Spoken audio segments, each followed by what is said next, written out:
देखिए, मैं Nelson Mandela जी के एक स्टेटमेंट से इस बात का जवाब देना चाहूँगा। उन्होंने कहा था कि शिक्षा एक ऐसा हथियार है जिसका उपयोग आप दुनिया को बदलने के लिए कर सकते हैं। तो वो एक शिक्षा ही साधन है जिसके ज़रिए आप भ्रष्टाचार को ख़त्म तो नहीं कर सकते लेकिन निम्न स्तर पर ला सकते हैं। क्योंकि यदि लोग शिक्षित हो जाएँगे तो लोगों को समझने का ये क्षमता आ जाएगा कि कौन भ्रष्ट अधिकारी है और कौन भ्रष्ट नेता है जिन्हें हम वोट ना करें, अपने वोट का बर्बादी ना करें। और अच्छे लोग यदि सेलेक्ट होकर के आएँगे तो खुद ही भ्रष्टाचार, जैसा कि पापा बताए हैं कि बैंक से लोन दिला करके यदि लोन नहीं दिया जा रहा है तो और भी सरकार की जो फ्लैगशिप स्कीम्स आते हैं उसके माध्यम से स्वरोजगार प्राप्त किया जा सकता है। और अगला क्वेश्चन क्या था आपका? पलायन पलायन जैसी समस्या से भी जूझ रहे हैं, तो वो मतलब जैसे ही उनको रोजगार मिलेगा तो वो अपने क्षेत्रों में रोजगार करेंगे और पलायन जैसी समस्या खत्म हो जाएंगी। जी, ऐसा देखा गया है कि जो गांव है वहाँ के निम्न समुदाय में जो लेबर वर्ग के लोग होते हैं वो बाहर की ओर पलायन कर जाते हैं। यदि उन्हें यहाँ ही रोजगार दिया जाए तो वो बाहर पलायन ना करेंगे और यहाँ की स्थितियों को भी सुधारा जा सकता है। क्योंकि यदि लोग यहाँ से बाहर पलायन कर जाएंगे तो यहाँ समस्या हो जाएंगी, यहाँ लोगों की कमी हो जाएगी। क्योंकि लोग भी एक तरह से साधन ही हैं जिसका, और आपको पता होगा कि भारत सबसे बड़ा सेक्टर है भारत का कृषि। यदि इसको बढ़िया से किया जाए तो बहुत से लोगों को रोजगार दे सकते हैं। कि स्वीडन और न्यूजीलैंड और भी बहुत सारे डेवलप्ड कंट्रीज हैं, वहाँ भ्रष्टाचार नगण्य है। तो वहाँ तो ये भी जानकारी मिलती है कि वहाँ फूल देना भी एक भ्रष्टाचार के खिलाफ होता है। देखिए वो ठीक है लेकिन एक कुछ हद तक सम्मान देने के लिए फूल दिया जाता है। ऐसे वहाँ तो आप प्रधानमंत्री का भी काफिला चलती है तो उन्हें भी रेड लाइट पर रुकना पड़ता है, लेकिन इंडिया में ऐसा नहीं है। यहाँ लोग लाल फीताशाही आप सुने होंगे उसका सहारा ले लेते हैं, तो इसको भी दूर करने की मेरा प्रयास रहेगा कि यहाँ मेरा वार्ड में मोतीपुर में वाईफाई की व्यवस्था, प्रयास मेरा रहेगा कि वाईफाई का व्यवस्था करवाऊँ जो कि मेरे यहाँ बच्चों को सुविधा हो पढ़ने के लिए। तो सर इसका कुछ चार्ज वगैरह भी लीजिएगा क्या? देखिए प्रयास करेंगे कि बच्चे का कोई चार्ज नहीं लगे। ये आपकी तरफ से बिल्कुल निःशुल्क होगा? जी, मेरे तरफ से बिल्कुल निःशुल्क होगा, ये मेरा पूरा प्रयास रहेगा। बहुत बहुत शुक्रिया अशोक सिंह जी आपका हमसे बात करने के लिए। हमारी यात्रा पहुंची है ताजपुर नगर परिषद क्षेत्र। इससे पहले ये पंचायती राज की व्यवस्था हुआ करती थी, लेकिन अब ये नगर परिषद हो गया। यहाँ चुनाव होना है 18 दिसंबर को और यहाँ वार्ड पार्षद के उम्मीदवार हैं अशोक कुमार सिंह। इनकी अगर बात किया जाए तो ये विगत 20 सालों से सामाजिक काम कर रहे हैं और समाज के अंदर में जो इन्होंने विकास का अपना काम किया है, जो कि एक जनप्रतिनिधि करता है, लेकिन ये बिना पोस्ट के जो इन्होंने काम किया है समाज के लिए। लेकिन फिर भी हम ये जानेंगे कि ये राजनीति में क्यों आए, क्या कारण है राजनीति में आने का। सर आपका इसको छोड़ के क्योंकि लोग इससे पहले जो भी प्रतिनिधि बने हैं उस ढंग का काम नहीं किए। यहाँ सारा काम, सारा व्यवस्था ठप पड़ा हुआ है, जैसे कि नाला हुआ, सड़क हुआ, और यहाँ शिक्षा के लिए कोई कोचिंग नहीं है।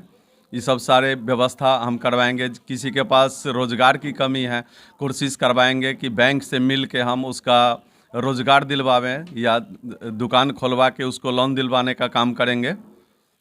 तो इन्हीं सब आप सवालों को लेके राजनीति में आए हैं। जो समाज में विकास का जो रफ्तार है वो धीमी हो गई है, इन्हीं सब काम को पूरा करने के लिए आप आए हैं? जी, उसी काम करने के लिए पूरा आए हैं। लोगों का विचार था कि आप इसमें आइए जो कि विकास हो, तो इसलिए कि मुझे लोग जान रहे हैं, पंचायत, पूरे पंचायत में जान रहे हैं लोग कि मुझे आने के बाद विकास समाज का होगा, रफ्तार बढ़ेगी। जी। सर इसमें एक सवाल और बनता है, आपने कहा बेरोजगारी, आज युवा नशा पलायन जैसी समस्या से जूझ रहे हैं, क्या कारण आपको लगता है इसका? उसको रोजगार नहीं मिल रहा है, इस कारण वो दारू बेचना या दारू पीना। हम प्रयास रखेंगे कि उनको इस सब से मुक्त करा के कोई बिजनेस में लावें, मेरा व्यवस्था रहेगा।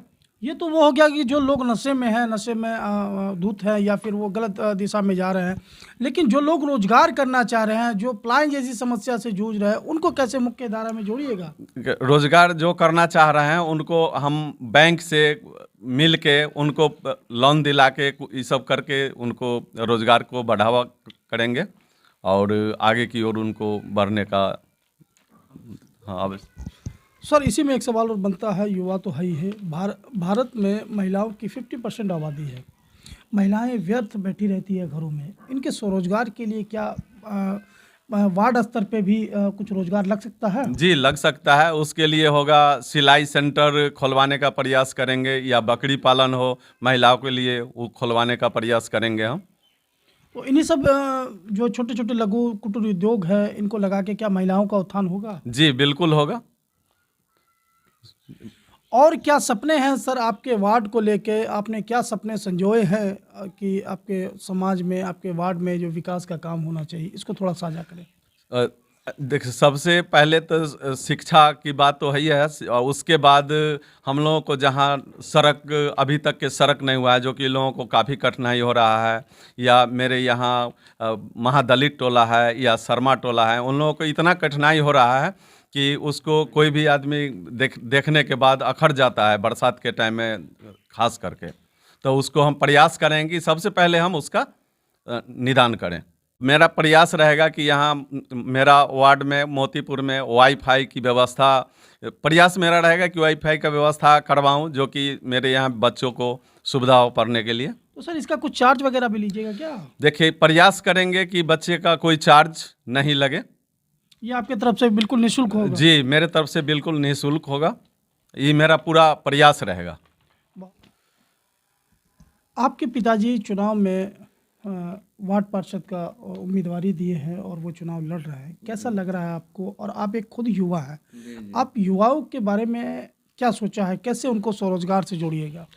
फर्स्ट ऑफ ऑल तो पिताजी खड़ा हुए हैं, इससे मुझे बहुत प्रेरणा मिली है, क्योंकि इसके माध्यम से मैं शिक्षा से भी जुड़ा हुआ हूं, तो अपने शिक्षा को प्रसार भी कर सकता हूं। एक्चुअली शिक्षा की बहुत ज़रूरी है इस समाज में।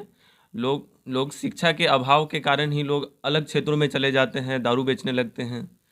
तो यदि उन्हें शिक्षित कर दिया जाए तो वे स्वरोजगार भी स्थापित कर सकते हैं, क्योंकि जैसा कि पापा बताए हैं कि बैंक से लोन दिला करके यदि लोन नहीं दिया जा रहा है, तो और भी सरकार की जो फ्लैगशिप स्कीम्स आते हैं उसके माध्यम से स्वरोजगार प्राप्त किया जा सकता है। और अगला क्वेश्चन क्या था आपका? पलायन जैसी समस्या से भी जूझ रहे हैं, तो वो मतलब जैसे ही उनको रोजगार मिलेगा तो वो अपने क्षेत्रों में रोजगार करेंगे और पलायन जैसी समस्या खत्म हो जाएंगी।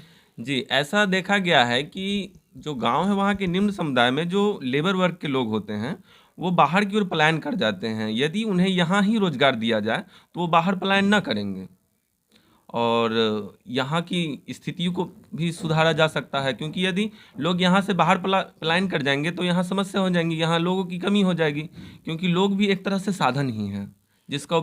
और आपको पता होगा कि भारत सबसे बड़ा सेक्टर है भारत का कृषि, यदि इसको बढ़िया से किया जाए तो बहुत से लोगों को रोजगार दे सकता है। आपसे कि भ्रष्टाचार एक दीमक है, ये सरकार ही नहीं लोगों को भी खोखला कर रही है, इस पे कैसे अंकुश लगेगा, कैसे ये थमेगा? देखिए, मैं नेल्सन मंडेला जी के एक स्टेटमेंट से इस बात का जवाब देना चाहूँगा। उन्होंने कहा था कि शिक्षा एक ऐसा हथियार है जिसका उपयोग आप दुनिया को बदलने के लिए कर सकते हैं। तो वो एक शिक्षा ही साधन है जिसके जरिए आप भ्रष्टाचार को खत्म तो नहीं कर सकते, लेकिन निम्न स्तर पर ला सकते हैं, क्योंकि यदि लोग शिक्षित हो जाएंगे तो लोगों को समझने का ये क्षमता आ जाएगा कि कौन भ्रष्ट अधिकारी है और कौन भ्रष्ट नेता है जिन्हें हम वोट ना करें, अपने वोट का बर्बादी ना करें। और अच्छे लोग यदि सेलेक्ट होकर के आएंगे तो खुद ही भ्रष्टाचार कम हो जाएगी। मतलब इससे लगता है कि कहीं ना कहीं शिक्षा का स्तर अगर बढ़ेगा तो फिर ये भ्रष्टाचार का जो मामला है ये शब्द ही खत्म हो जाएगा। जी हाँ, बिल्कुल। जैसे कि स्वीडन और न्यूजीलैंड और भी बहुत सारे डेवलप्ड कंट्रीज हैं, वहाँ भ्रष्टाचार नगण्य है। तो वहाँ तो ये भी जानकारी मिलती है कि वहाँ फूल देना भी एक भ्रष्टाचार के खिलाफ होता है। देखिए, वो ठीक है, लेकिन एक कुछ हद तक सम्मान देने के लिए फूल दिया जाता है। ऐसे वहाँ तो आप प्रधानमंत्री का भी काफिला चलती है तो उन्हें भी रेड लाइट पर रुकना पड़ता है, लेकिन इंडिया में ऐसा नहीं है। यहाँ लोग लाल फीताशाही आप सुने होंगे, उसका सहारा ले लेते हैं, तो इसको भी दूर करने की ज़रूरत है। चलिए, बहुत बहुत शुक्रिया आपका हमसे बात करने के लिए। जी धन्यवाद, आपने भी मुझे प्लेटफॉर्म प्रोवाइड किया है। मैं पहली बार आया हूँ मीडिया में बात करने के लिए।